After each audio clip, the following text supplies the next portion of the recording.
ரொம்ப பியூட்டிஃபுல்லா ஒரு இது படிச்சேன்.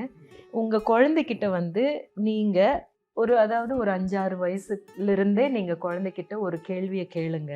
அது ரொம்ப ஒரு நல்ல இடத்துக்கு உங்கள கொண்டு போகும் ஆஸ் அ பேரண்ட்டா அப்படின்னு சொன்னது என்னன்னா, அந்த கேள்வி என்னன்னா, நான் நான் இருக்கும்போது, என்னோட நீ இருக்கும்போது, உனக்கு எப்படி இருக்கு? அப்படின்னு கேட்கணுமா. அப்போ அதுல வந்து நம்ம ஆக்சுவலா பார்த்தோம்னா, அப்பா ஒரு விதத்துல நம்ம ஒரு 5, 6 வயசோ, 7 வயசோ இருக்கும்போது அப்பா நம்மள கேட்டிருந்தாங்கன்னா, "ஓ அப்பா வராங்க" அப்படின்னு சொல்லி பயமுறுத்தியிருப்பாங்க இல்லையா?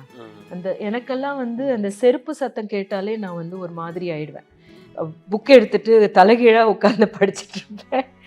அப்போ வந்து அந்த குழந்தைகிட்ட அப்ப போய் கேட்டா, "அப்பா உன்ன பார்த்தா எனக்கு பயமா இருக்குன்னு" சொல்ற மாதிரியான ஒரு இடம் இருந்ததுன்னா, அந்த பயம் அப்படின்ற இடத்துல இருந்து நம்ம மாத்தணும். பயப்படக்கூடாது நம்மள பார்த்து. எதுவா இருந்தாலும் நம்ம கிட்ட சொல்றதுக்கான தயக்கம் இல்லாம சொல்றதுக்கான ஒரு அட்மாஸ்பியர நம்ம கிரியேட் பண்ணணும் குழந்தைக்கு அப்படின்னு. அதுதான் வந்து நம்ம கேட்க தவறுறோம் அப்படின்றாங்க. நான் ஒரு வெளியில இருந்து ரூமுக்குள்ள வரும்போது, "நீ எப்படி உணர்ற? என்னுடைய வரவ நீ எப்படி உணர்ற?" அப்படின்னு குழந்தைகிட்ட கேட்க சொல்றாங்க.